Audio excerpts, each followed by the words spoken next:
gamers are asking one big question. Why are Xbox consoles getting more expensive years after launch? Welcome to The Explainer, where we dig into the source material behind the headlines. Today's question, why on earth are video game consoles getting more expensive years after they first came out? If you've seen this new price and had a little sticker shock, you're not alone. This turns the logic of consumer electronics completely upside down. The answer? It's not just inflation. It's something far more specific, an economic ripple called tariffs. The real reason isn't everyday inflation. It's something more specific, a tariff, a tax on imported goods. For an industry that gets its parts from all over the planet, it gets complicated fast. The policy? Reciprocal tariffs. You tax us, we tax you situation. The side effect? A massive ripple through global supply chains. From Washington, D.C. to your living room, these policies are reshaping what we pay for the tech we love. So how did the big three react?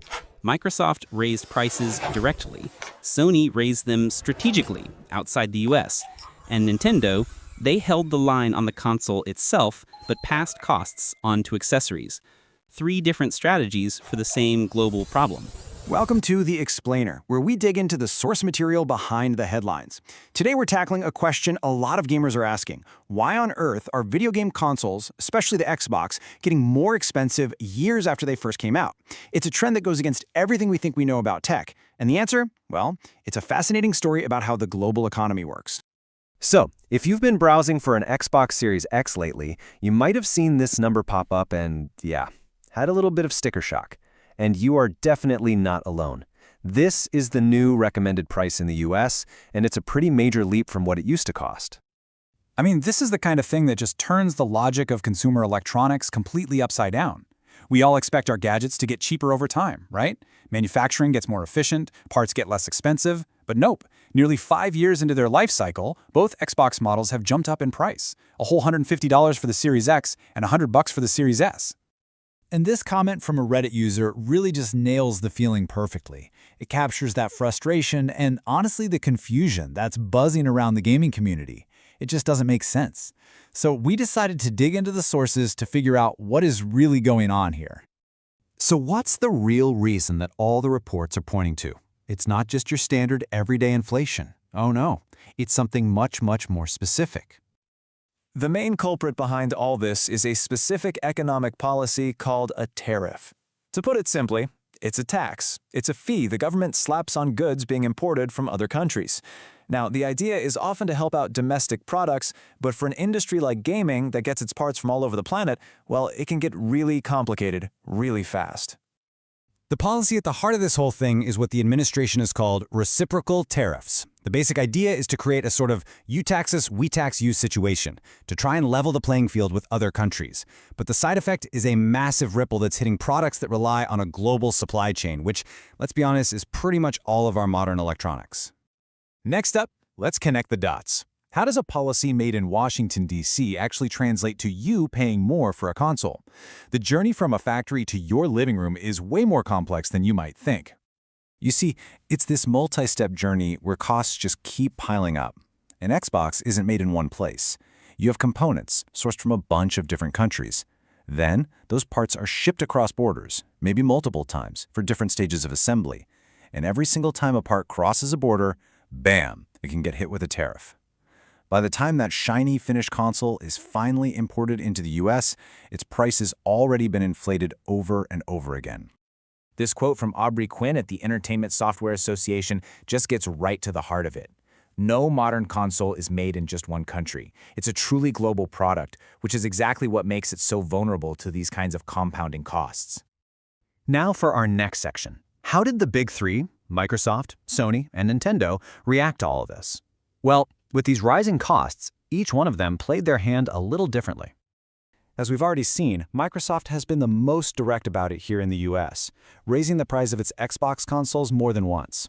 The company just vaguely cites market conditions, but pretty much everyone in the industry is pointing their finger directly at the tariffs as the real reason. Sony, on the other hand, chose a different strategy. They also raised prices on the PlayStation 5, but they did it strategically in markets outside of the US, places like Europe, the Middle East, and Australia. A lot of people saw this as a way to absorb the tariff costs in the US to keep their price competitive here, while making up for those losses somewhere else. And then you've got Nintendo, who is obviously watching all of this very closely as they geared up for the Switch 2 launch. They actually delayed pre-orders for a bit, just to get a better sense of how big the impact from the tariffs would be. In the end, they managed to hold the line on the console's base price, but they passed on some of those extra costs by bumping up the price of some accessories. Snaky. So, let's zoom out a little. What does all of this actually mean for the gaming industry as a whole and for us, the players? First, let's get some perspective. Even with these pricing pressures, the video game industry is an absolute giant. We're talking about a market worth $184 billion in 2023. I mean, look at that. It's more than double the size of the video streaming and movie box office markets combined. This is a massive and incredibly important part of the entertainment world.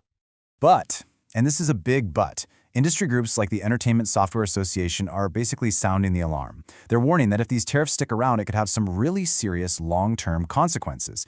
This isn't just about higher prices for us. It could mean fewer consoles getting sold, which then could impact jobs, reduce how much companies invest in research and development, and ultimately, it could slow down innovation for the whole gaming ecosystem.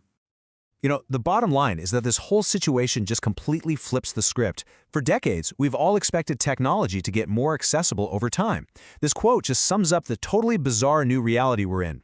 A 5-year-old piece of tech that's somehow worth more today than when it was brand new.